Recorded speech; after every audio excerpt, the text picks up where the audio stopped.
আমি আশুলিয়াতে গিয়েছিলাম। আশুলিয়াতে যে 5 জনকে হত্যা করার পরে একজন জীবিত ছিল, হত্যা করে পুড়িয়ে মেরে ফেলা হয়, সেইটাকে স্মরণ করে আমরা সেখানে একটা বোধহয় আমাদের পার্টির তরফ থেকে একটা সভা ছিল, গিয়েছিলাম। সেখানেও এক মা তার 14 মাসের এক শিশুকে কোলে নিয়ে তিনি কথা বলছেন যে আমার স্বামীকে এখানে মেরে ফেলা হয়েছে এবং তাকে পুড়িয়ে মেরে ফেলা হয়েছে। আমি এখন পথে পথে ঘুরছি, আমি জানি না এই শিশুকে নিয়ে আমি এখন কি করে বাঁচব। আজকে যখন ওই বোন কথা বলছিলেন, আমার তখন প্রশ্ন, নিজের মধ্যে প্রশ্ন আসছিল যে আসলে রাষ্ট্রটা কি, রাষ্ট্র কার জন্যে? যারা এখন দায়িত্বে আছে রাষ্ট্র পরিচালনার, তারা এই 1 বছরেও কি এদের খুঁজে পেলেন না? তারা 1 বছরেও কি এই মানুষগুলো যারা এই দেশকে পরিবর্তনের জন্য প্রাণ দিল, রক্ত দিল, তাদের জন্যে একটা তালিকা তৈরি করে সঠিকভাবে তাদের পুনর্বাসনের কোনো ব্যবস্থা করতে পারলেন না? আমি জানি না। এখন কিছু বললেই আমার 2 জন বন্ধু বান্ধব আছেন সরকারের মধ্যে, তারা আমাকে বলেন যে তোমরা তো সবসময় আমাদেরকে আক্রমণ করছো। আর আক্রমণ কখন করা হয়? আক্রমণ তখনই করা হয় যখন ব্যর্থ হও।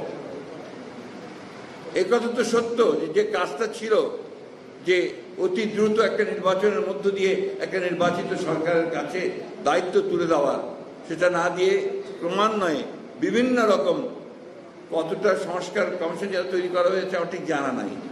6টা বোধহয় অ্যাক্টিভ, 11টার 6টা অ্যাক্টিভ। এখন এই 11টা থেকে 6টা আসার পরেও তারা মনে করেন যে এটা খুবই সামান্য। অর্থাৎ তারা দেশকে পুরো নতুন একটা আপনার ওই দেশ তৈরি করতে, এটাকে ম্যাজিক্যাল দেশ তৈরি করতে চান। খুব ভালো কথা, কিন্তু আমরা তো চাই যে সেটা জনগণের মধ্য থেকে আসুক। আমরা তো চাই যে সেটা জনগণ সেই শক্তিটা নিয়ে তারা বেরিয়ে আসবে।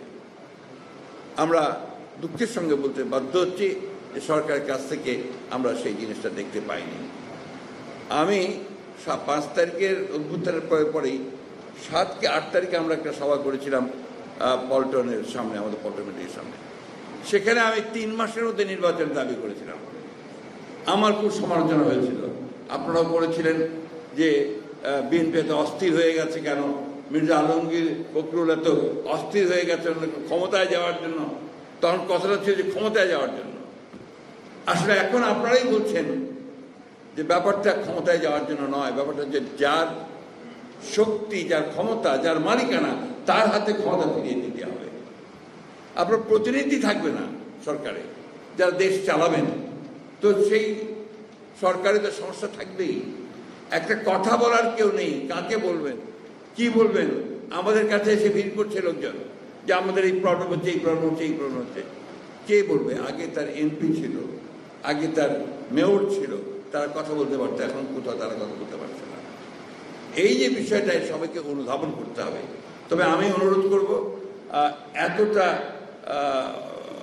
আপনারা হতাশ হবেন না, নিরাশ হবেন না। আমরা যদি পারি অতীতে, আমরা যদি সেই 52 ভাষা আন্দোলনে সফল হতে পারি, 69-এ সফল হতে পারি, 71-এ সফল হতে পারি, 24-এ সফল হতে পারি, উইথ অল আওয়ার লিমিটেশনস, তাহলে আমরা এটাও পারব। এটা আমি বিশ্বাস করি, এবং এই বিশ্বাস করি বলেই আমরা আপনার এগিয়ে যেতে পারবো। আমি কারো সমালোচনা করতে চাই না। আজকে যে সময়টা, এই সময়টা হচ্ছে পারস্পরিক একটা বোঝাপড়া করার সময়। একটু বুঝে নিয়ে, পরস্পরকে বুঝে আমরা যদি খুব দ্রুত এগিয়ে যাওয়ার চেষ্টা করি, তাহলে ফলটা লাভ করবে জনগণ, তার একটা প্রতিনিধিত্ব থাকবে, তার একটা সরকার তৈরি হবে। এটাতে যে সব শোনা হয়ে যাবে, সব কিছু আপনার সমস্যাগুলো মিটে যাবে তা না, কিন্তু একটা রাস্তা তৈরি হবে, যে রাস্তার মধ্যে দিয়ে আমরা আমাদের কথাগুলো, জনগণের কথাগুলো সেই সরকারের কাছে পৌঁছাতে পারবে। সেই জায়গাটাতে আমরা যেতে চাই।